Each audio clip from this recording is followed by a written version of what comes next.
The Philadelphia Eagles offense has, simply put, lost their superpower, and it cost them a win today against the Denver Broncos. The postgame show coming up next right here on Locked On Eagles.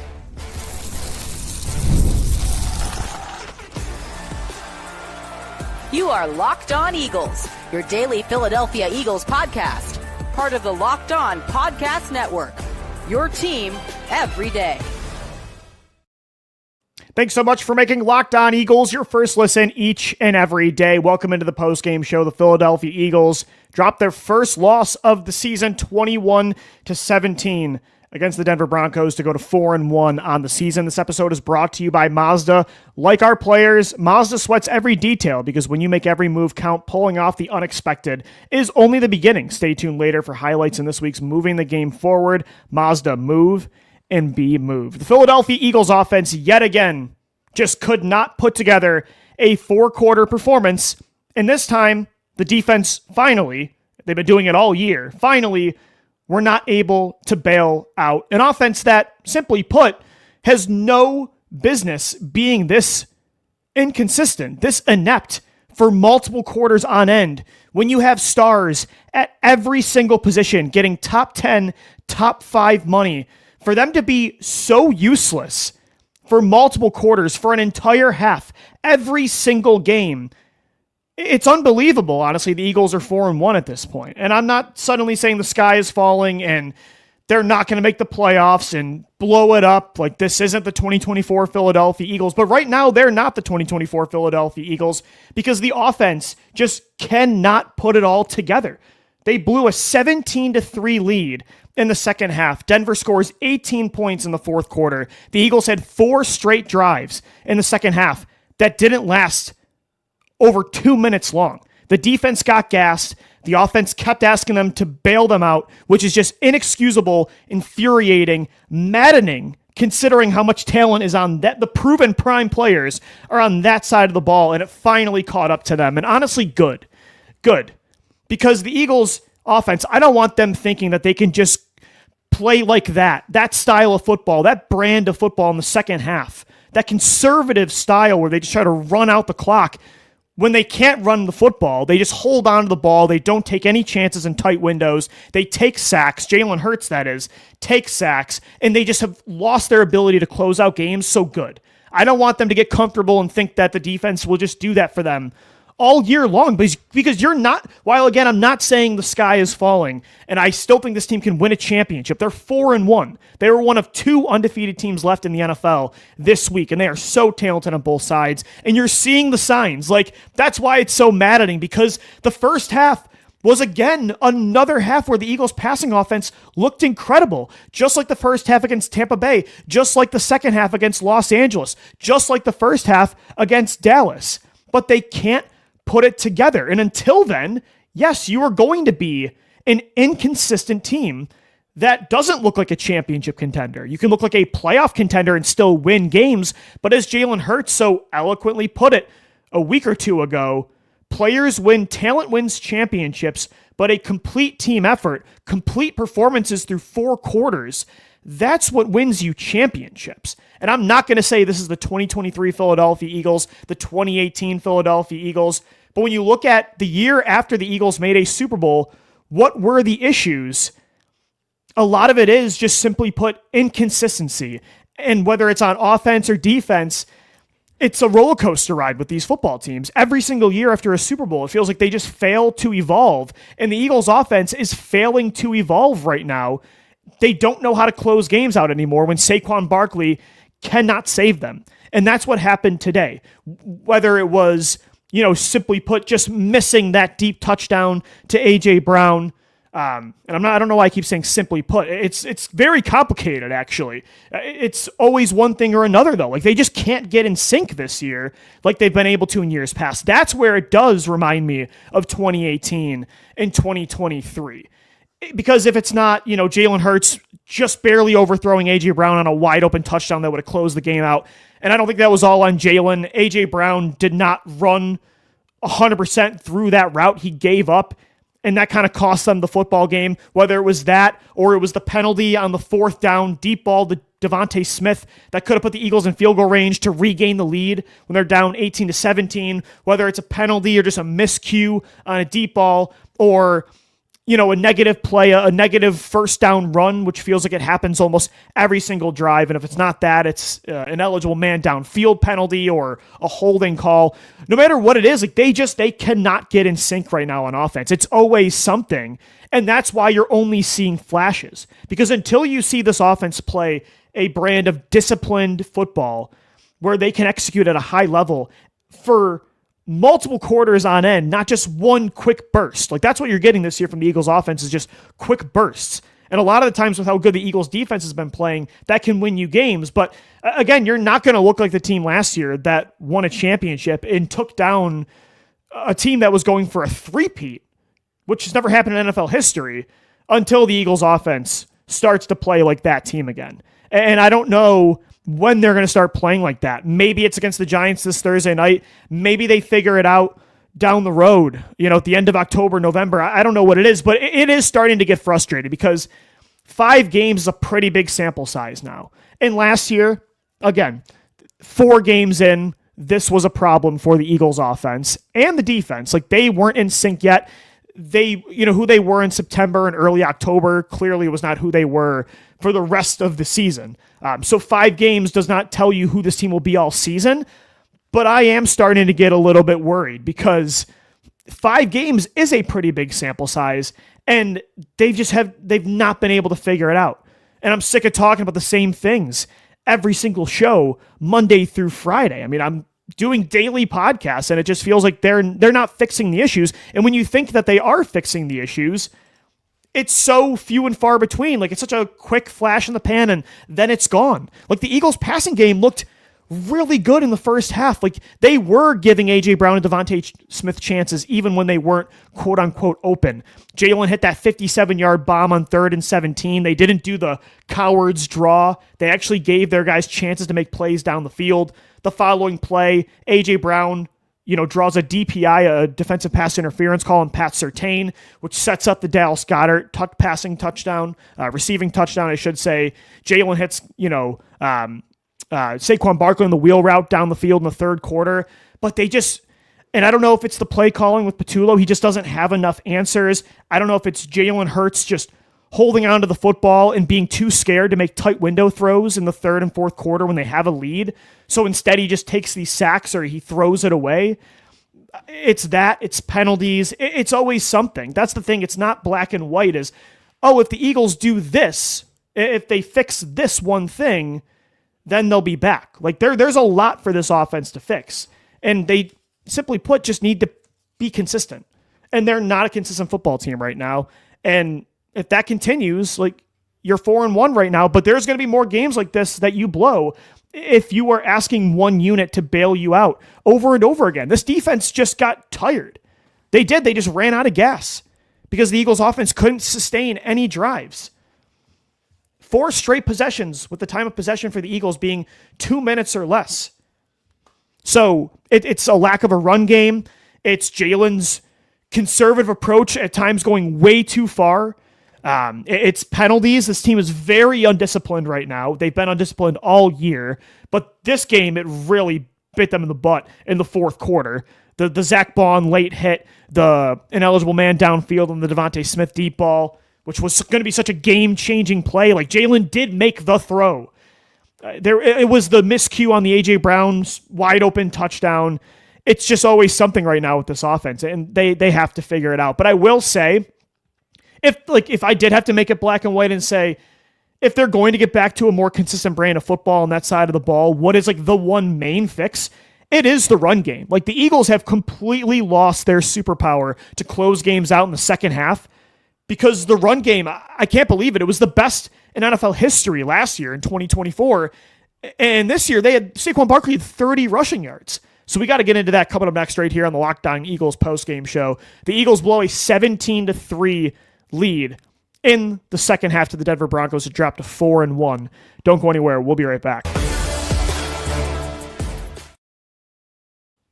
Today's episode of the Locked On Eagles podcast is brought to you by Square. Your favorite neighborhood spots run on Square. There are certain businesses that make the neighborhood the neighborhood. These are the places that become an extension of home, whether it's the sports bar dedicated to watching the Philadelphia Eagles, the spot with the best wings in town for game day, or that beloved local chain that's been rooted in your community for years. These businesses are what brings people together. When neighborhood businesses thrive, the whole neighborhood thrives.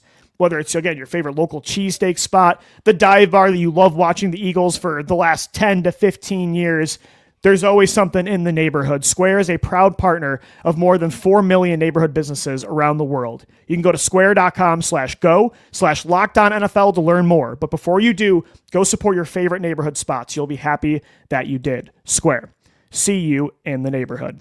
Guys, today's show is also sponsored by Mazda. Mazda's moving the game forward. For those who believe it's not just about playing the game, it's about redefining it. There are moments that do more than put points on the board. They move crowds, move culture, and they keep moving the game forward. This week's moment that moved the game forward, unfortunately, was for the Denver Broncos. That go-ahead touchdown and the 2-point conversion was the big one to take that 18 to 17-point lead. The Eagles offense was not able to score the rest of the game, and that got the Broncos the win. That was a gritty performance by Denver to get to 3-2. That was an underrated football team. The Eagles, I think, handled lightly, treated lightly. They didn't take it seriously enough in the second half. When you move that, what moves you, the unexpected is only the beginning. And just like there's more to every highlight, there's more to a Mazda vehicle. Mazda, move and be moved. All right, well, that sucked. The Philadelphia Eagles blow a second half lead up 17-3 to the Denver Broncos to drop to 4-1 on the year. And it's so unlike this era of Eagles football to, in back-to-back weeks, either A, barely hold on to a 10-plus point, a double-digit lead, barely against Tampa Bay, they hold on to that win, and then to blow it, a 14-point lead, a 2-score lead in the second half against Denver. Again, a team that, like I just said in the ad read, is a very underrated football team in the NFL. Like, they have an elite offensive and defensive line. I think Bo Nix is very underrated. Sean Payton's one of the best play callers in football, but the Eagles are still the superior football team, and it's just not like this team to not be able to close out games in the second half, to not win the time of possession battle, to be making these kind of errant mistakes with penalties and just miscues on both sides of the ball. It's crazy. I mean, that this has happened in back-to-back games. Like, that was what made there was a lot of things that made the Eagles special last year, but like, teams were just not able to get the ball back. The Eagles played keep away. They just suffocated you. They would run these 7 to 10 minute drives where you could not get the ball back. And it was infuriating. And the defense was able to close things out as well. And the defense has been great in the second half this year, but that was the Eagles' offensive superpower last year. And it's not there. And it's two things, really. It's the run game not being nearly as consistent. I think that's an understatement. But also, look, you have to evolve every year in the NFL. A.J. Brown said it after the Super Bowl win. Like, we have to find ways to get better, to do things differently, because we're the hunted now. We're not the hunters. Teams are gunning for us. They're going to come after what we do best. And what the Eagles did best last year was run the football, especially in the second half. Teams are gearing up to stop Saquon Barkley. And while today he did average 5 yards a carry on only 6 carries, which is crazy, he only had that many touches. I actually thought he was pretty efficient today. When they're not running it well, they're not running it at all. And that was what happened today. They weren't really able to commit to the run game. They were very adamant on throwing the ball. Jalen Hurts had 38 attempts. And I love that they wanted to fix the passing game. Like, they were adamant on taking what A.J. Brown's message was seriously, not taking the way he communicated the message to heart, and really taking serious what the message was, because they were right. He was right. The passing game had to be fixed. But then they kind of took it too far today, where they didn't establish the run at all. So today it wasn't even trying to run the ball. And the first 4 games before that, they haven't been able to run the ball efficiently at all. So until they're able to do that, yeah, even a 14-point lead, like late into the third quarter, is not safe. Last year, I've never felt more comfortable, more confident in my life watching this football team than when they were up multiple scores. I'm like, they're going to run this down your throat. Like, I'll always remember that Pittsburgh Steelers game where they literally drained an entire quarter marching down the field like 100 yards running the football. They're not able to do it this year. Today it was because they didn't even try. Denver has a really good front, so I like the game plan of passing the ball, especially trying to fix it, but I think they took it a little bit too far. And in weeks past before that, it's been just too inconsistent. Sometimes it's Saquon Barkley just not reading the field correctly. A lot of it has been the Eagles' offensive line is just not healthy. Landon Dickerson came out yet again in this game, got an injured ankle. I'm starting to think you just shut him down for a little bit, let him get to 100% or something close to it. Like the guy is hanging on for dear life. It feels like he's just held together with scotch tape and paper clips. Cam Jurgens doesn't look fully healthy from his back surgery. It looks like they're just all still dealing with ailments from last year's Super Bowl run. And Lane Johnson and Jordan Mailata look great, but the interior of your offensive line is not really a strength anymore of this football team. So that's a huge reason that they're not able to win a lot of these football games. And the passing game is just too inconsistent, too predictable, too conservative a lot of the times to be relied on to close out games. But that's the thing is, that's where you can compare this football team to the 2018 and the 2023 Philadelphia Eagles. Every year, all 3 seasons that followed a Super Bowl run, whether you won or lost a big game, it just feels like the offense specifically, and the defense was not good in 2023. The offense carried them for the first 11 games of the year. But the offense has not been able to evolve. They've not been able to change things up. A lot of that, I think, is because they always have internal promotions with their play caller or offensive coordinator the following year, so you don't really get a lot of new stuff. They just kind of run it back. And Kevin Patullo, I don't think, was a real problem from this game. I actually thought he called a pretty good game for the majority of this matchup, but he's not a plus. Like, you're not going to win because of Kevin Patullo. He's not like what you saw from Kyle Shanahan on Thursday Night Football with Mac Jones and the 49ers, where Patullo is drawing things up to close the game out. Like, that's just not, even if he's not someone you're losing because of, I don't think you lost because of Patullo today. You're not winning because of Kevin Patullo. And the personnel right now is not playing well enough to carry you. So it's so frustrating because, again, like this offense has no business being this infuriating to watch. Whether, again, it's a penalty or not being able to run the football or Jalen Hurts just holding on to the ball. Like, he'll put a perfect throw in a tight window on the money, and then the next 4 plays in a row, he'll just hold on to it. And I think taking sacks isn't always better than sometimes being a little aggressive and trying to fit a football in a tight window. Like, I think Jalen Hurts had a pretty good game today. 280 passing yards, 2 touchdowns, throwing the ball. Yet again, no interceptions, 23 of 38. The majority of this game, he was great. But he's having issues in the second half of games when it's close of kind of being shy to pull the trigger. And I thought the deep ball today by Jalen was incredible. I mean, that wheel route to Saquon was such a good throw. I mean, the Devontae 57-yard bomb, the giving A.J. Brown a chance in the left corner of the end zone, which set up the Dallas Goedert passing touchdown, the Dotson deep ball down the left sidelines that they challenged and it was ruled incomplete, but that was a moon ball. Like, that was a perfect ball. And then there's times where he's just like, I'm so scared to turn the football over that I'm not going to rip it. Like, you got to get the ball out quicker. The offensive line hasn't been great at protecting him at times this year, but there are times I feel like, yeah, Patullo's not drawing up a ton of separation, but hey, like, there's a little bit of a window there. And if you pull it right now, do it. You have a chance. And he doesn't do it. And again, that strategy really helped them last year, but I think at times it's hurting them this year. It's hurting them from putting teams away. And you got to pick and choose your spots, but there are times I want him to be aggressive and be a killer. And you're not getting that at times. So it's just not a simple black and white fix for the Eagles offense. There's a lot they need to correct to make them more of a consistent unit. But again, if I had to pinpoint one thing that's the problem is in the second half, they can't run the football. And they haven't evolved enough on the passing front. They've actually regressed throwing the football, crazy enough, I feel like, in the second half at least this year compared to last year. They've had higher highs this year throwing the football, but lower lows too. That the passing game you can't rely on to close the game out. So if you don't have the run game either, it truly is up to the defense. And you can't expect the defense to every single week be able to just hold a team to nothing. Like, that's just not the NFL. with even as good as this Eagles defense is, that's not a fair ask, especially when all your money and prime players are on the other side of the football.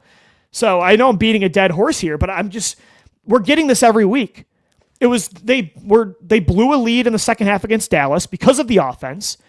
Against Kansas City for 4 quarters, they didn't really play that well on offense. Like, they made the play to Devontae Smith to close it out, but the majority of that win was from the defense. The win against the Rams, the offense was incredible in the second half, but that's because they had to do that because they put them in the hole by throwing for -1 passing yards in the first half. Against Tampa Bay, the defense had to bail you out because you didn't have a single completion in the second half. And then today, you were incredible in the first half, and you had 4 straight drives where you couldn't hold on to the ball for more than 2 minutes at a time on the offensive side of the football. So that's crazy, and until you fix that, this is still going to be a really good football team that wins games, but you have to figure that out if we want to talk a repeat. If we want to talk about winning a championship again, you're not going to win a championship with this brand of football. You're just not. They know it too. It's just about actually doing it now. So we'll see what happens. We'll continue to recap the game coming up next right here on Locked On Eagles. The post-game show, 21-17. Denver takes it after the Eagles blow a 17-3 lead in the second half. What's next? What's the fix? Some positives we will get into as we wrap up the show coming up next. Today's episode of the Locked On Eagles podcast is brought to you by FanDuel. The NFL season is here, and FanDuel has an offer that you don't want to miss. Right now, new customers can bet just $5 and get $300 in bonus bets back if you win your first bet. That's right. Pick a bet, put down just $5, and if it hits, you're going to unlock $300 in bonus bets to use across the entire app. And there's so many ways to play, whether it's building a parlay, trying player props, even following the live lines during games. It makes watching football even more exciting when you've got a little something riding on the action. Whether you're a casual fan or love diving into the stats, FanDuel makes the game day experience so much better. So what are you waiting for? Visit FanDuel.com to download the FanDuel app today and to get started. All right, wrapping up this another post-game edition of Locked On Eagles. I'm frustrated. That was such an aggravating game because I think I'm getting more aggravated watching this football team this year because it's such an emotional crash. Like, if they were just inconsistent through the whole game, I feel like it'd be okay, or it would be easier to stomach. But the offense scored against Dallas, I think 3 straight drives, right? And it was kind of a back and forth first half shootout against Dak Prescott and the Cowboys. The Chiefs game was pretty lackluster on offense the whole game. But against the Rams, like, you have that nuclear second half and you're like, boom, there it is. There is your last year, that Tampa loss moment where you learn a valuable lesson in a game that changes everything. And you think that's what's happening after the first half against Tampa Bay, where that's the best Jalen Hurts has looked against pressure since Super Bowl 59, and then they don't complete a pass in the second half. And then today you're like, maybe the A.J. Brown drama is truly what finally gets this team over the hump on offense and starts to play a consistent brand of football. And it looked like that in the first half. Again, Jalen Hurts had 280 passing yards in this game, 2 passing touchdowns. Devontae Smith had an incredible performance, 8 catches for 114 yards. A.J. Brown, 5 catches for 43 yards. Again, they couldn't do anything in the second half, but I thought he looked really good in the first half against Pat Surtain. Saquon got the wheel route. I've been asking all year for them to try to get him one-on-one with a linebacker. They get the matchup against Alex Singleton along the right sideline. Boom, Jalen puts it on the money. Like, they were cooking on the passing game was carrying this football team.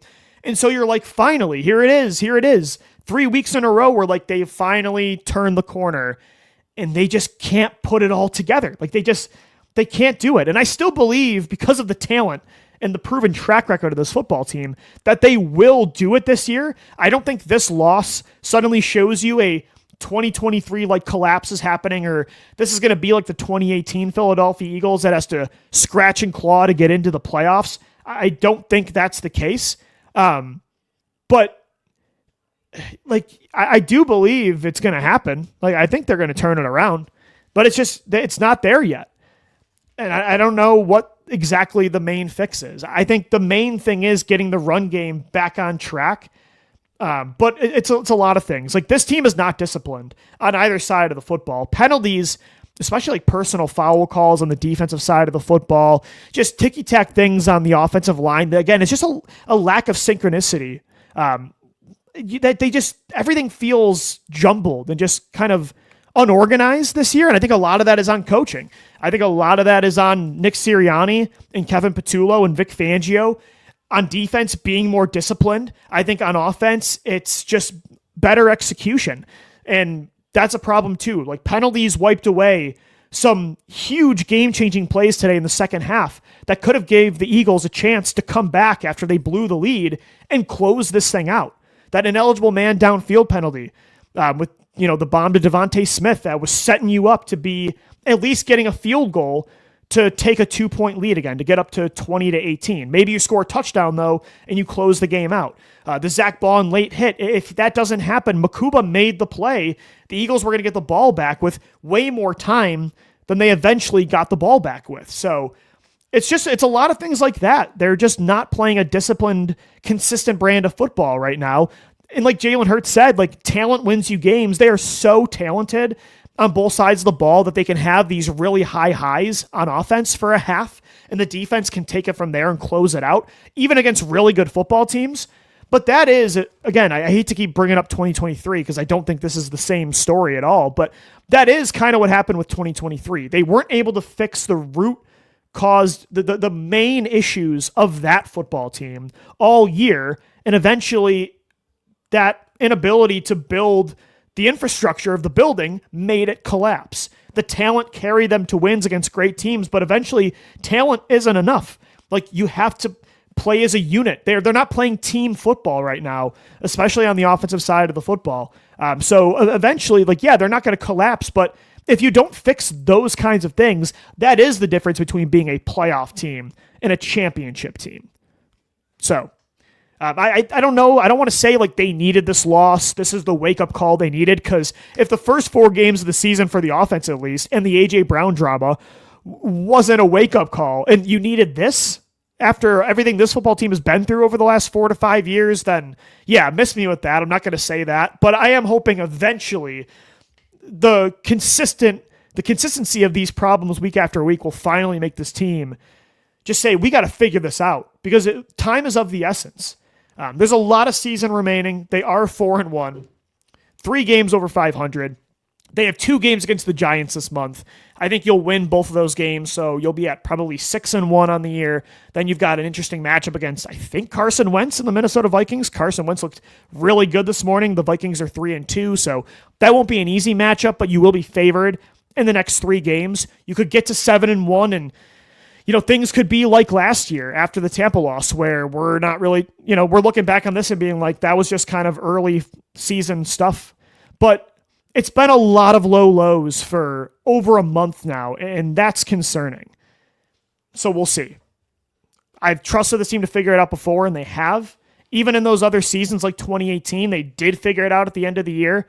But right now it is kind of deja vu, where it's like, man, every time this football team wins a Super Bowl or goes to a Super Bowl, they come out of the gate the next season so inconsistent.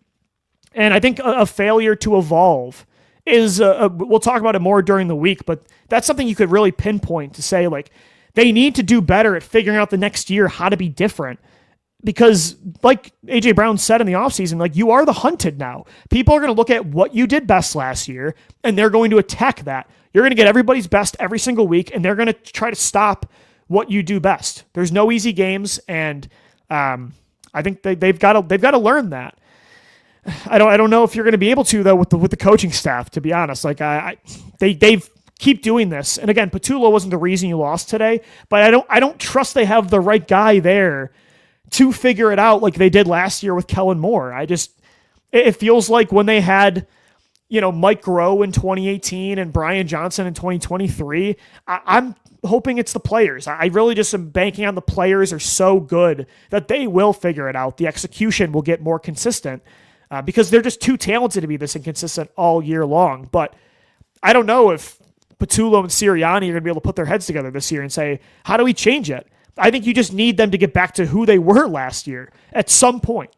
Because this is a run-first team. The passing game, even for the high highs it has, it's just it's not consistent enough to close out games and to be good for 4 whole quarters. 17 points with this kind of offensive talent is just not enough. So we'll see what happens. We've got 4 more shows for you this week to cover it all. The Eagles blow a 17-3 lead in the second half. They fall 21-17 to the Denver Broncos, 4-1 on the year. Don't go anywhere, though. Stick to the Locked On Eagles YouTube channel. We have another hour of post-game content. Jason Martias, myself, and Harry Mays coming up next for the Locked On Eagles squad post-game show. Until then, thanks so much for making us your first listen each and every day. Make your second listen of the day as well, the Locked On NFL podcast with Tyler the Man Rowland in the morning and then Tony Wiggins in the afternoon. Thanks so much for downloading, watching, and listening, and let's go Birds. Fly, Eagles, fly.